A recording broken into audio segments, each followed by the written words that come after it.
Amigos y amigas, muy buenas noches.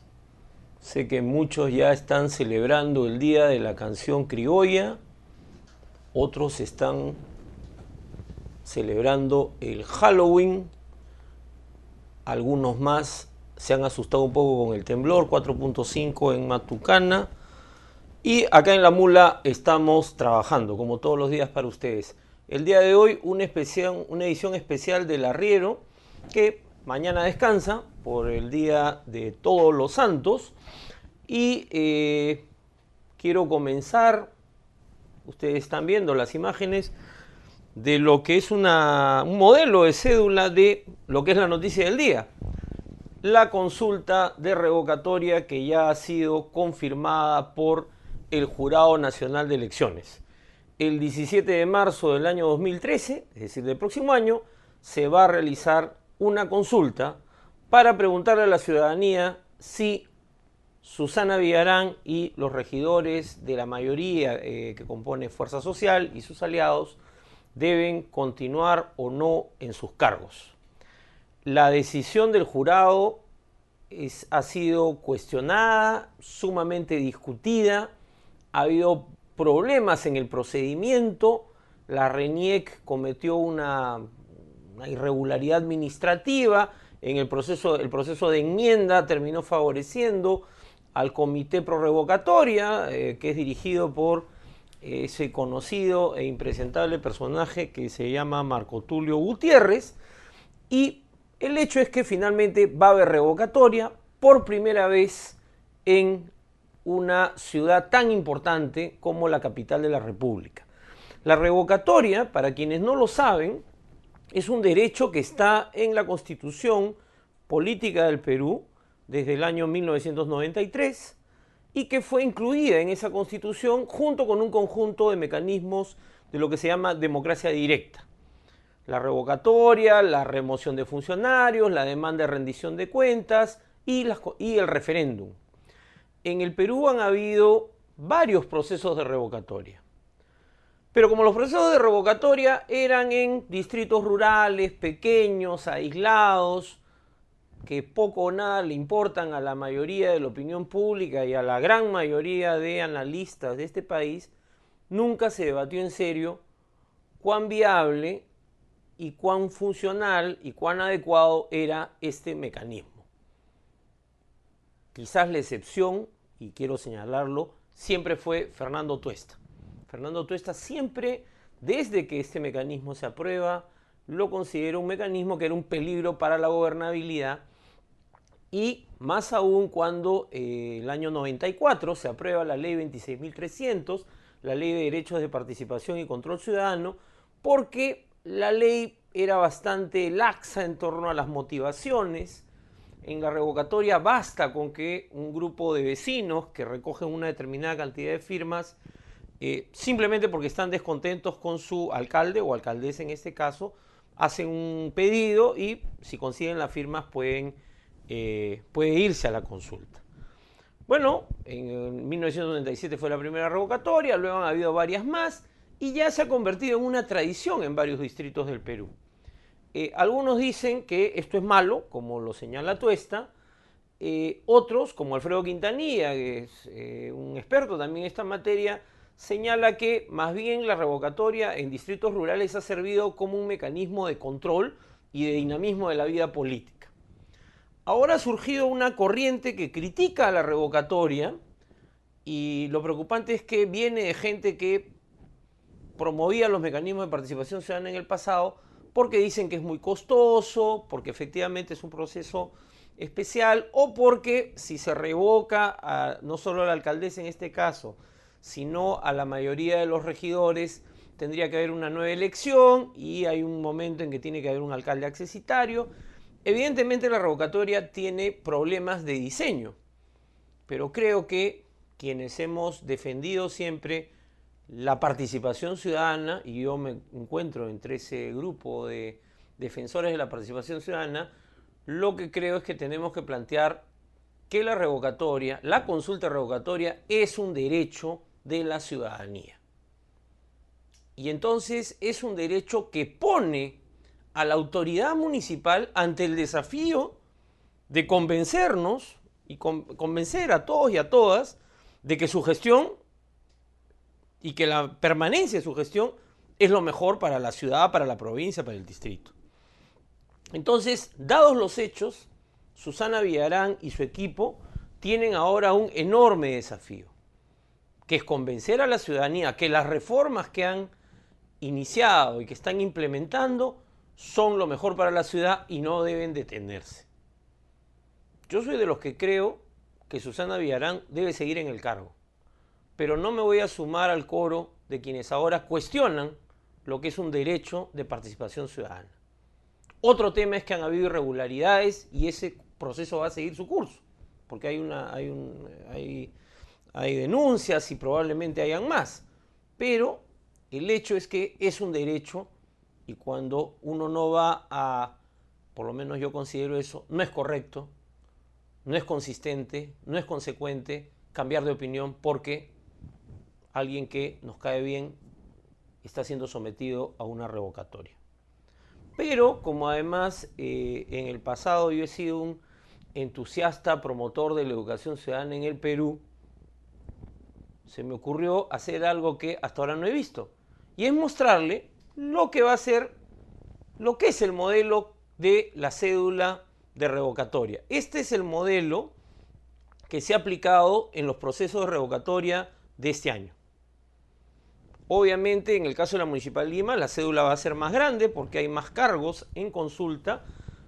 Y bueno, aunque a veces en la política peruana parece que viviéramos en Júpiter, este es solamente un ejemplo, como dice la imagen, para fines didácticos.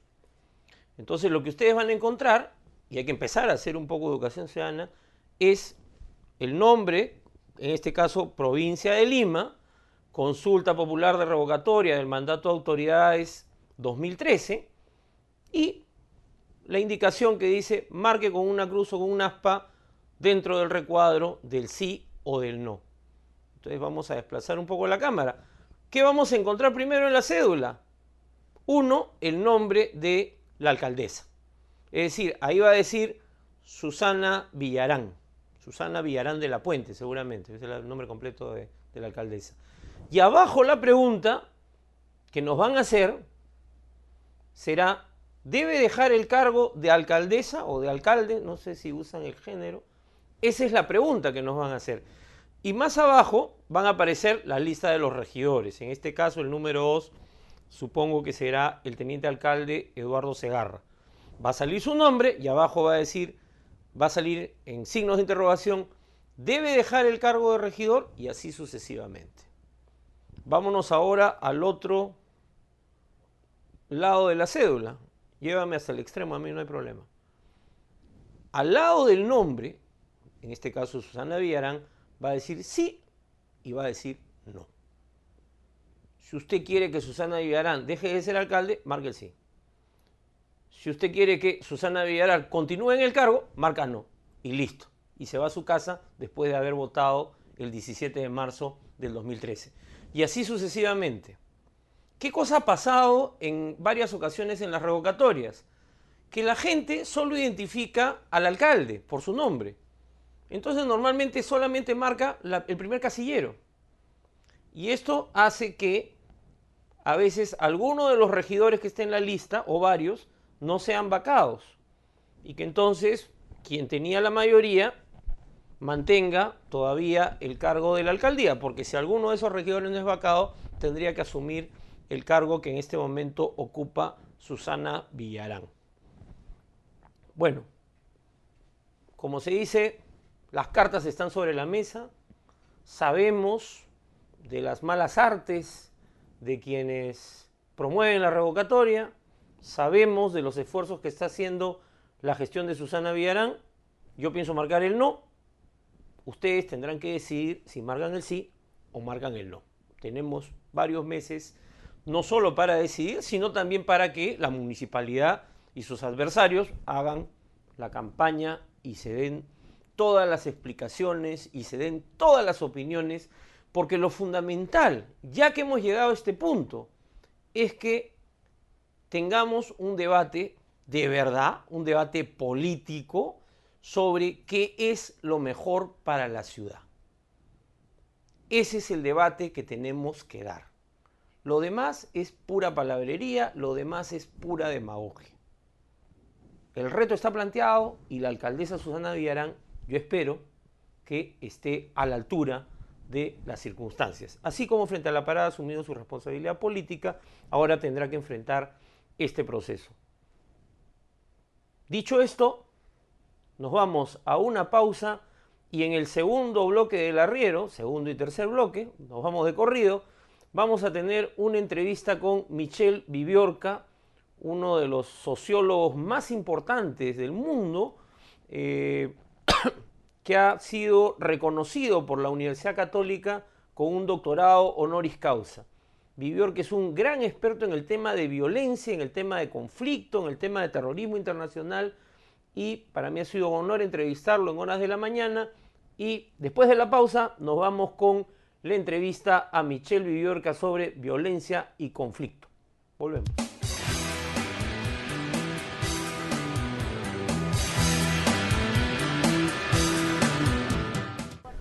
Bueno, amigos y amigas, estamos en una entrevista con Michel Viviorca. Él es sociólogo, acaba de recibir un honoris causa de la Universidad Católica del Perú y vamos a conversar con Michel sobre los temas que él trabaja, que son temas que tienen que ver con los problemas de nuestro país, violencia y conflicto. Michel, un gusto poder entrevistarte. Es un placer para mí. Michel, tú eres una de las autoridades en materia del tema de violencia. Quizás en el Perú no se conoce mucho tu obra, pero tienes un enfoque muy interesante sobre el tema de la violencia y cómo además la violencia, lo dices en alguno de tus textos, es el anticonflicto. En el Perú más bien se cree que conflicto y violencia son lo mismo. ¿Cuál es la diferencia? Bueno, claro que cuando se habla de manera un poco abstracta es más fácil que cuando se trata de las realidades. Entonces voy a hablar en primer lugar de manera un poco abstracta. Hay que dar un sentido preciso a las palabras. Para mí, conflicto, y para ser más preciso, conflicto que puede ser institucionalizado, conflicto significa una relación entre actores. Yo soy en frente de otro actor y tenemos un conflicto porque eso es para ti, pero yo le quiero, pero no es para mí, es el mío, por ejemplo. Y bueno, si es un conflicto, vamos a discutir, vamos a negociar, vamos a hablar, porque sabemos que debemos vivir juntos, que estamos en la misma sociedad o en el mismo lugar. Entonces, si yo te mato, no hay más conflicto porque tú no vives más.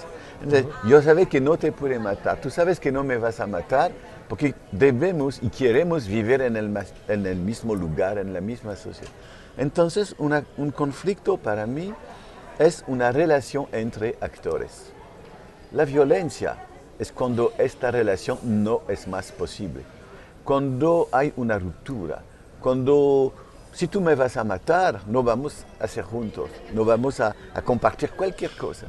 Entonces, yo pienso que el conflicto no siempre, no en todas las situaciones, y hay veces las cosas no son tan claras, pero de manera un poco general, el conflicto institucionalizado, el conflicto donde podemos discutir, negociar, con presura, con fuerza, pero sin violencia, el conflicto debe ser el contrario de la violencia. Te voy a dar un ejemplo concreto, un pequeñito ejemplo concreto. En mi país, yo vengo de Francia, en mi país un día la policía mató a un joven en un barrio popular. Son cosas que pueden ocurrir. Entonces, la noche que viene, todos los jóvenes de este barrio, que tienen muchas otras razones de no ser contentos, porque ellos no tienen acceso al dinero, que hay mucho racismo y estos son hijos de migrantes. Bueno, para muchas razones ellos tienen una rabia general y la muerte de uno de ellos hace que la rabia se convierta en una violencia. Y durante 2 o 3 noches estos jóvenes queman a coche, son violentos. Y después 2 o 3 días que hay la policía, Claro. bueno, después hay unos de estos jóvenes que dicen, bueno, vamos a reunirnos, a crear una asociación, y esta asociación va a conflictualizar las demandas de los jóvenes de la ciudad, del barrio.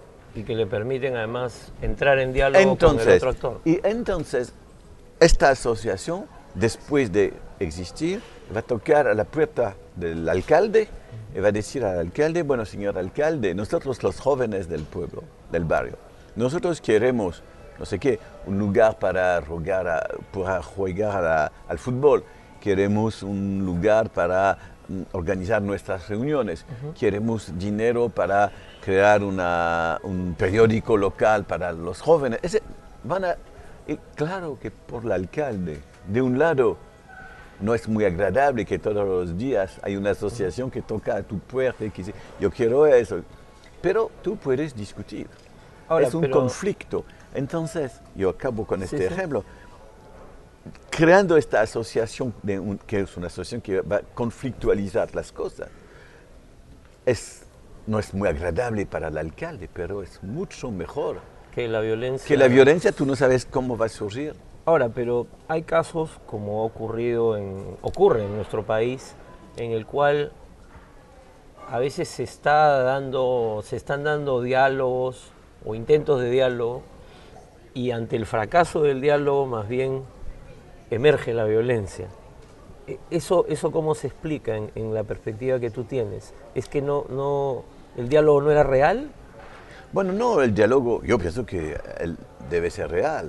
Lo que pasa es que hay siempre momentos donde para conflictualizar hay que ejercer una presión fuerte, una presión muy fuerte.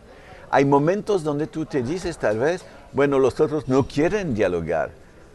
Hay momentos donde tú tienes la rabia, tú tienes el sentido que las cosas no pueden existir a través de un conflicto. Entonces el conflicto no es tan fácil a organizar. Así que es un primer punto. Un segundo punto es que en muchos conflictos los actores no son todos de acuerdo en el mismo grupo. Por ejemplo, si tú y yo estamos del mismo lado en un conflicto, tal vez en un momento yo voy a decir, bueno, ahora vamos a firmar algo con el alcalde. Claro. Yo digo eso, pero tal vez, no es bastante, vamos a perder. Entonces, en los movimientos sociales hay siempre ciertas partes que son más radicalizadas que otras.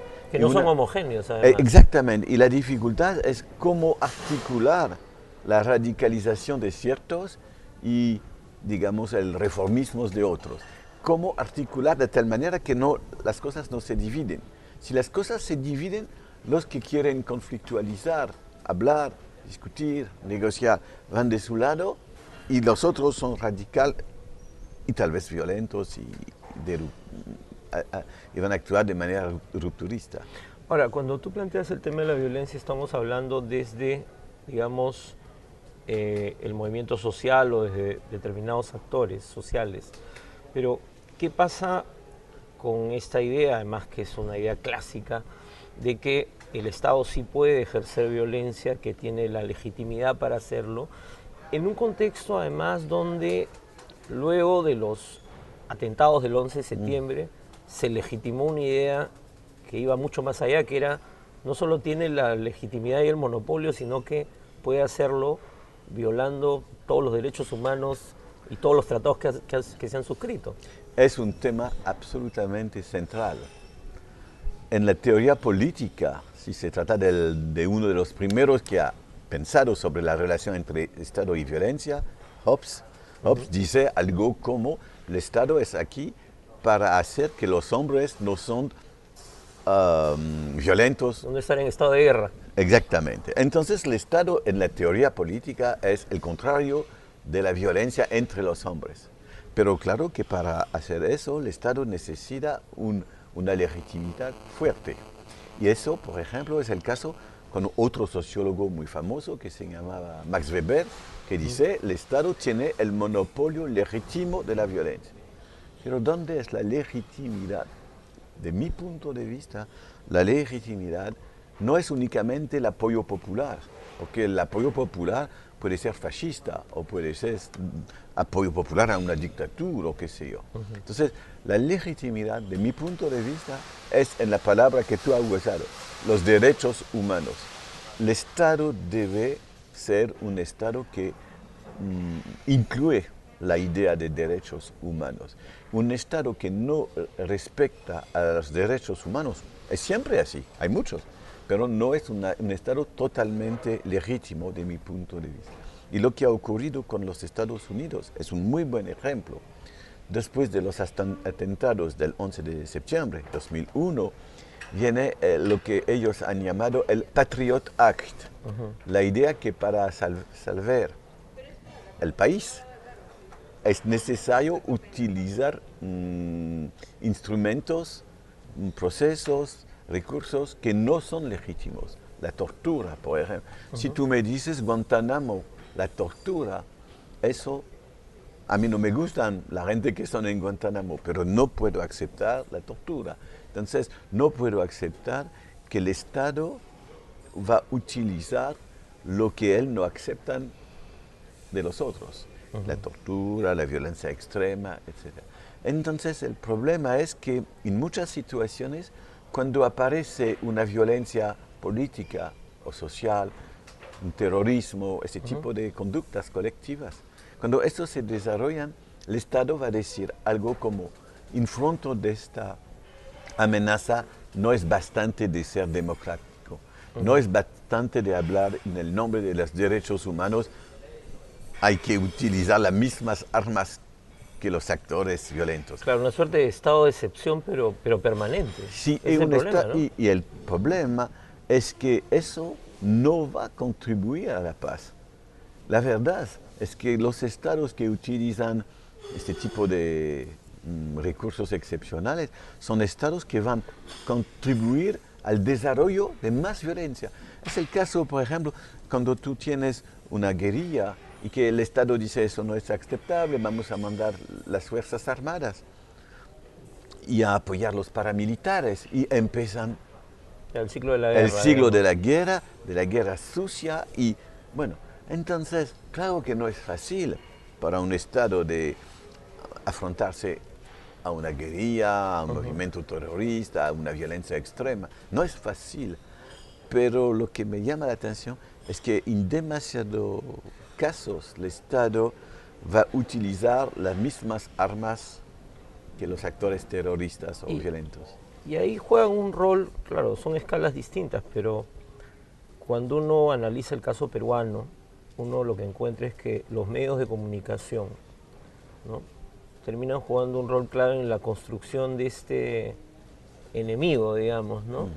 Porque a otra escala, acá, cuando la población indígena amazónica o en la sierra se moviliza contra un proyecto minero, lo que tú tienes es, de parte de los medios, la construcción de un discurso en el cual el que protesta es identificado casi como un subversivo, ¿no? O sea, alguien que es un agente del mal. Entonces se plantea como si fuera una guerra santa. Bueno, ahí no hay diálogo posible. ¿Cómo? Hay dos problemas, no hay uno, pero dos. El primer problema es que los más media clásicos, la televisión, los periódicos, la radio clásica, todo eso, los más media tienen muchas dificultades a ser al buen nivel. Hablan con exceso o con déficit. Hablan demasiado o no hablan bastante, o no hablan. Entonces, y por eso los medios crean emoción, crean paura, quieren sentidos variados, sentimientos. Bueno, entonces hay siempre este problema que es el primer problema, que es demasiado o no bastante hablar de ciertas cosas. Pero hay otro problema, es que los mass media viven con su propia manera de ver el mundo, de pensar. No es que los medios son pagados por el capitalismo o pagados para las empresas, no, hay veces es así, pero no, es que los mass media lo que es importante para ellos es de dar una imagen bastante espectacular del mundo, una imagen que hace que la gente tiene miedo mucho más que otras cosas. Te voy a dar un ejemplo. En mi país, el año 1968 era el año de un movimiento muy importante, el Mayo del 68, bueno, muy famoso. Y en el Mayo 68 no hay violencia, o casi no hay. Unos coches que queman, pero bueno, cuando todo un país está así, unos coches que queman, no es tan terrible. Pero los medios, lo que le interesaba era únicamente o principalmente los coches que queman. Mostrarlo, digamos. Sí. Entonces lo que pasa es que si tú no vives en París, donde los coches queman, si tú no sabes que eso no es tan importante, si tú vives lejos de la capital, en un pequeño pueblo, tú eres en tu casa, tú abres tu televisión y a la televisión ellos te dicen, es la revolución, la gente quemando los coches, tal vez van a matar, etc. Y tú tienes por. Entonces, la fuerza de los medios es de construir imagen del mundo que van a tener un efecto muy fuerte porque la gente no son donde las cosas realmente ocurren y la gente no tiene la información. Pero eso es cambiando con gente como ti. Es decir, eso es cambiando a través de Internet. Eso es cambiando a través de las redes. Me interesa mucho, por ejemplo, el hecho que para entender lo que ha ocurrido en los países árabes y musulmanes, o para entender la acción de los movimientos de indignados, son dos casos muy distintos. Claro.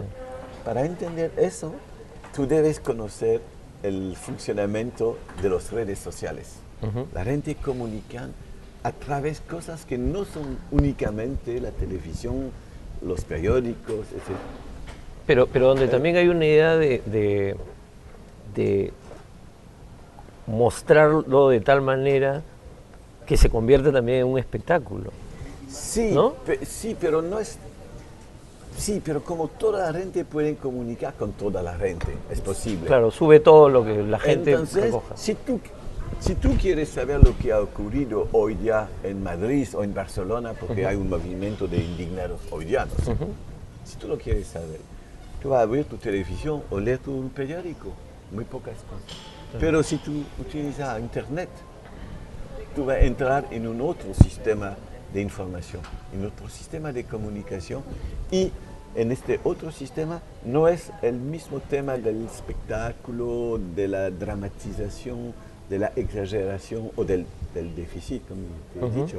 Las cosas van a ser diferentes, porque si tú dices cosas que no son justas, hay gente que va a decir, pero no es así. Claro, hay una interacción permanente en el Internet, ¿no?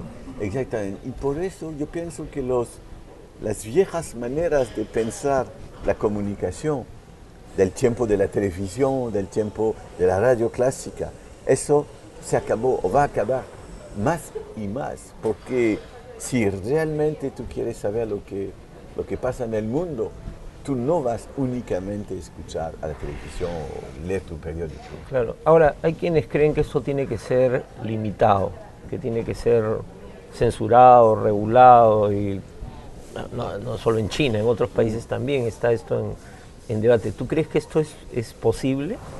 Bueno, yo no soy historiador, pero un historiador te va a decir que en el siglo XVIII en Europa los regímenes dicen hay que controlar la comunicación, no hablan con esta palabra, pero no es posible que las ideas de las luces, las ideas que van a decir que las cosas no son el orden clásico, no es posible, hay que controlar eso. Pero con las formas de comunicación que eran desarrollando a este tiempo, la impresa, ¿cómo se llama? Imprenta. La imprenta. Bueno, la gente escribe que quieren que circulen las noticias en Francia, le van a hacer preparar en no sé qué, en Alemania o en Suiza. Hoy día es el mismo. ¿Cómo controlar Internet? ¿Cómo controlar? Claro, China puede hacer esfuerzos, pero el tema para mí es que no se puede realmente controlar. Lo que me parece importante es otra cosa, es cómo imponer límites de tipo moral, de tipo derechos humanos a la circulación con Internet. Por ejemplo, para mí un problema mayor es que con Internet tú puedes hacer que circulan informaciones, pero tú puedes también hacer que circulan cosas muy sucias, que circula el racismo, etcétera, Claro, o sea, ataques, todo. todo es posible. Entonces, ¿cómo hacer, cómo educar a la gente de tal manera que el uso de Internet sea limpio, más o menos? Entonces, no es controlar, pero es educar de tal manera que la gente le utilizan de manera limpia. Pero esto vale para todas las tecnologías. Hay siempre en una tecnología un uso sucio y un uso limpio. Si yo te digo el nuclear, bueno, claro, puede ser muy bien para hacer electricidad, pero tal vez puede ser útil también para matar a gente. Una última pregunta. Europa. Tú eres un sociólogo que conoce bien la realidad europea. Esta crisis que está viviendo Europa va a generar nuevas formas de violencia, esto que ocurre en Grecia, o este conflicto va a poder ser canalizado, el gran conflicto europeo, digamos, ¿no? Hoy día esta crisis que ha empezado con una crisis fiscal, financiera en los Estados Unidos, que hoy día es una crisis económica y social en Europa, y que es también una crisis política, porque la construcción de la Europa no es bastante fuerte. Entonces, esta crisis no desemboca en acciones violentas importantes. No hay. Muy pocas, muy pocas. Y cuando hay son muy limitadas en un lugar u otro. Pero aunque sí hay discursos. Pero hay discursos de crisis, claro, porque si mañana tu empleo va a desaparecer, claro que es difícil de aceptar eso. En mi país todos los días hay miles y miles de empleos que desaparecen. Entonces hay un problema social muy pesante, muy importante. Pero no, y eso es una lección para los sociólogos, antropólogos. La crisis no va necesariamente a desembocar en violencia.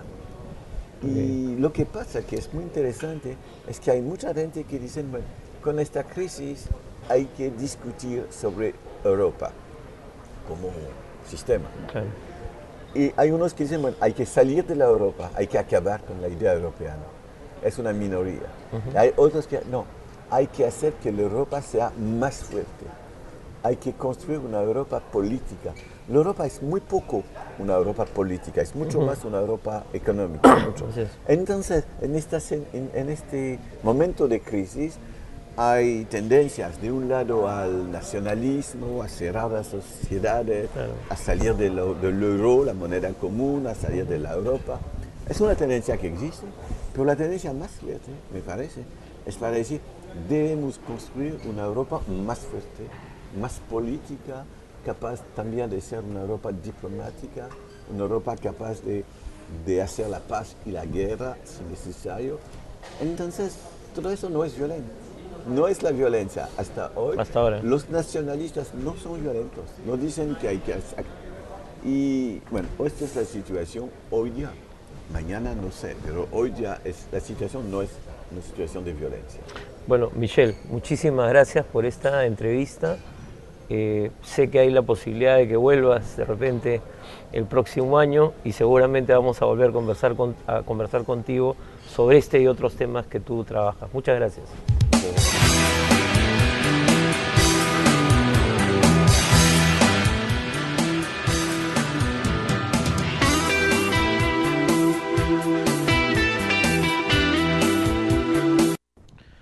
Amigos y amigas, tenemos atrás a Elías y Augusto Ascuez, pero antes de hacer un comentario y un pequeño homenaje a la música criolla, quería hacer un comentario porque me ha llegado la inquietud de un buen amigo que nos sigue en el programa. Me preguntaban, ¿y por qué no has dicho nada sobre los muertos de la parada? Y entonces quiero hacer un comentario. Lo primero que quiero decir es que lo que ocurrió en la parada el jueves y el sábado, ¿no? Estos dos operativos, uno fracasado y el otro, digamos, exitoso en el sentido que cumplió con su objetivo, han tenido un costo que no se puede soslayar. 4 peruanos muertos. Que los 2 de ellos, por lo menos, hayan tenido antecedentes penales o policiales, no hace que la tragedia sea menor. La muerte de cualquier peruano nos tiene que indignar, porque la muerte, por lo menos a mí, me subleva cuando se produce en circunstancias como las que se produjeron, y que tiene que ver con parte de esta conversación tan interesante que yo tuve en la mañana y que ahora he compartido con ustedes con Michelle Viviorca, ¿no? Siempre se pueden evitar las muertes y siempre hay que buscar que se eviten. Lo que ocurrió en la parada tiene que ser investigado a fondo y las responsabilidades tienen que ser asumidas, tanto por quienes diseñaron el operativo. La responsabilidad política la ha asumido la alcaldesa, pero probablemente algún funcionario tendrá pues que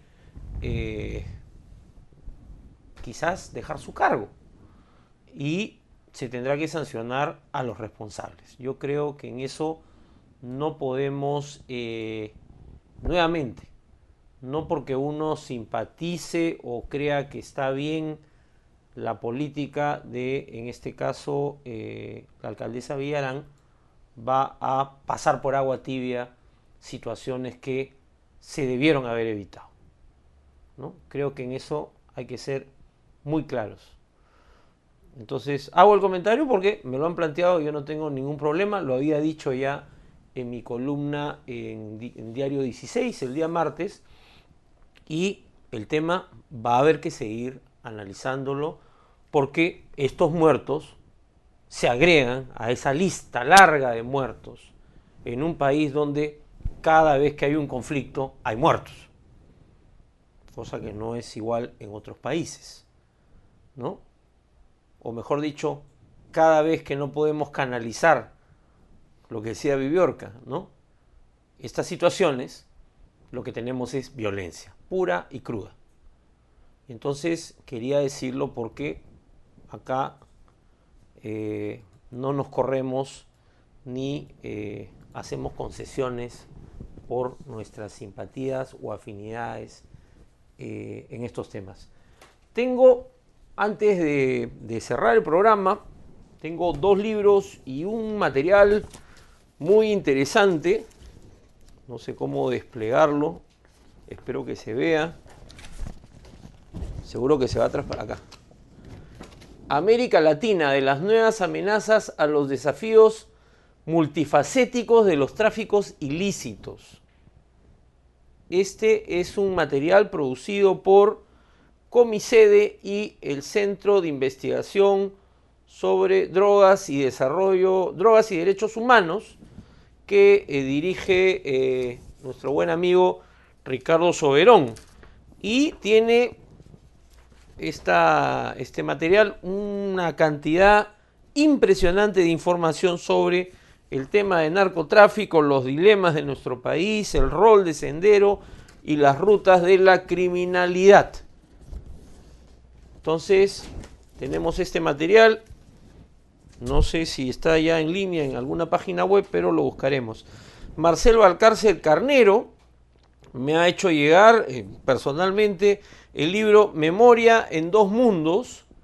Es un libro en el que Marcel, que es un sociólogo conocido de la Universidad Católica y además hijo de 2 personalidades muy importantes de la izquierda peruana en su tiempo, Gustavo Valcárcel y Violeta Carnero, hace una memoria sobre la historia de su familia y sobre los vaivenes y los avatares de una familia que era comunista en la Lima de los años 50 y 60. También he recibido una carta, una comunicación de la ministra Carolina Trivelli, que nos ha hecho llegar el documento del MIDIS, una política para el desarrollo y la inclusión social en el Perú. Una impecable publicación donde se rinde cuentas de lo que se ha hecho. Acá están los programas que se han desarrollado, las metas que se han planteado, la estructura del ministerio y además hay una secuencia cronológica de las tareas que el MIDIS ha venido desarrollando bajo el liderazgo de Carolina Trivelli. Y para terminar el día de hoy nos vamos a ir con un homenaje a algunos de los grandes de la canción criolla. Yo vengo de una familia donde desde niño aprendí a escuchar y a cantar música criolla y hay una grabación memorable que además recuerdo haberla visto cuando se emitió en 1979, en la cual un programa de homenaje a don Augusto Ascuez, que se llamó El Señor de la Jarana, y que fue conducido por ese extraordinario peruano que fue José Durán, que muchas generaciones no conocen, aunque el trabajo de Fred Roner y Santiago Alfaro ha rescatado de alguna manera parte del legado de Durán en el tema del estudio del criollismo. Y vamos a ver un video de aquel programa memorable llamado El Señor de la Jarana. Augusto Ascuez con Augusto González y Luciano Guambachano interpretando Amor Fino. Que tengan un feliz día a todos los criollos.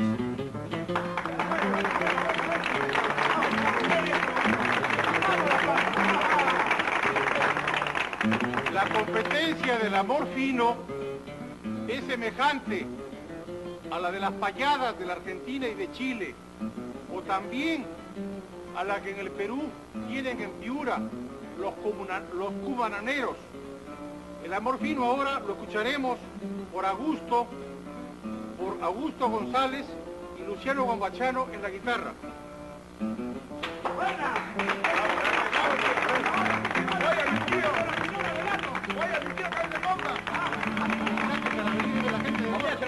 Amor fino me pediste, amor fino te de dar. Amor fino para comer, amor fino para almorzar. Samba tirana de amor, amor fino me pediste. El del pueblo.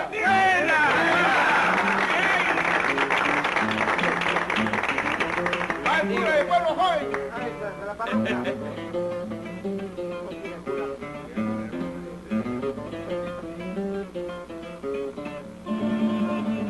Malaya el amor, Malaya, y el que me enseñó a querer, que habiendo nacido libre yo solo me cautivé. Malaya, Malaya el amor, Malaya.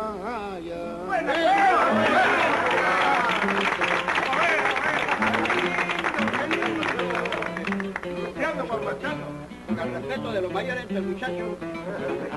¿Cómo fue el motivo de la risa? Muchachos de ahora, muchachos de ahora tiempo. Soy un cantor sin igual, yo canto con todo el mundo. Porque en el cantar profundo soy cosa particular. Samba tirana de amor, será de la muerte el doctor.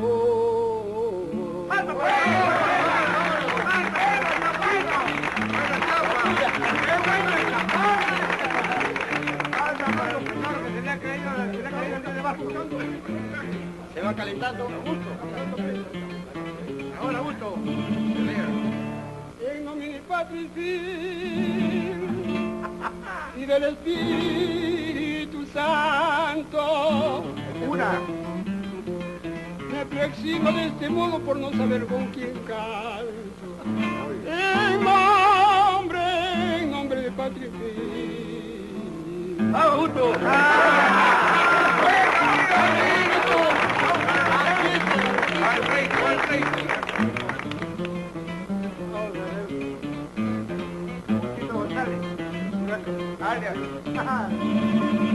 Lo hice de correr un guapo con un cuchillo en la mano. Está feo, ¿eh? Y este guapo me decía, ya Augusto, tú eres mi hermano. No sea feo. Yo hice correr un guapo.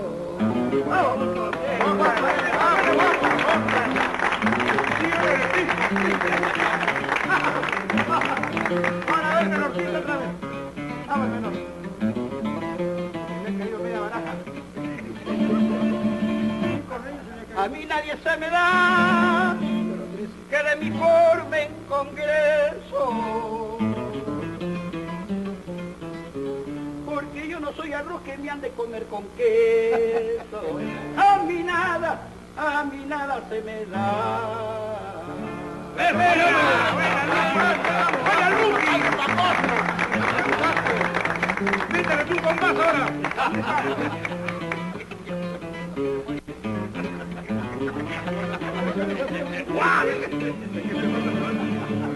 Vaya la boca borrico, cara de unto sin sal, aborrecido del mundo, jeringa del hospital. Vaya la boca borrico. ¡Buena!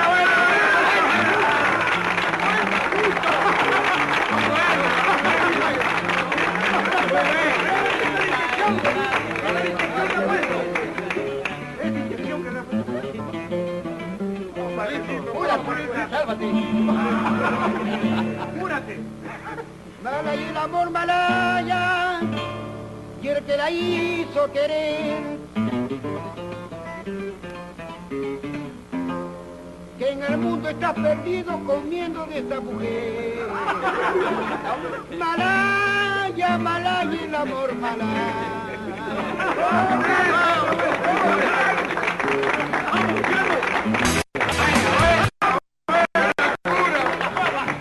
Vamos, Luciano, que te toca una parte más fácil.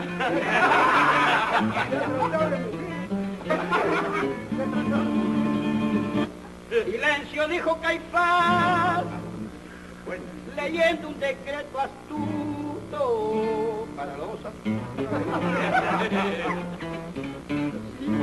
Que el que nació para bruto no debe de predicar. Samba tirana de amor, será de la muerte el doctor. ¡Buena, buena,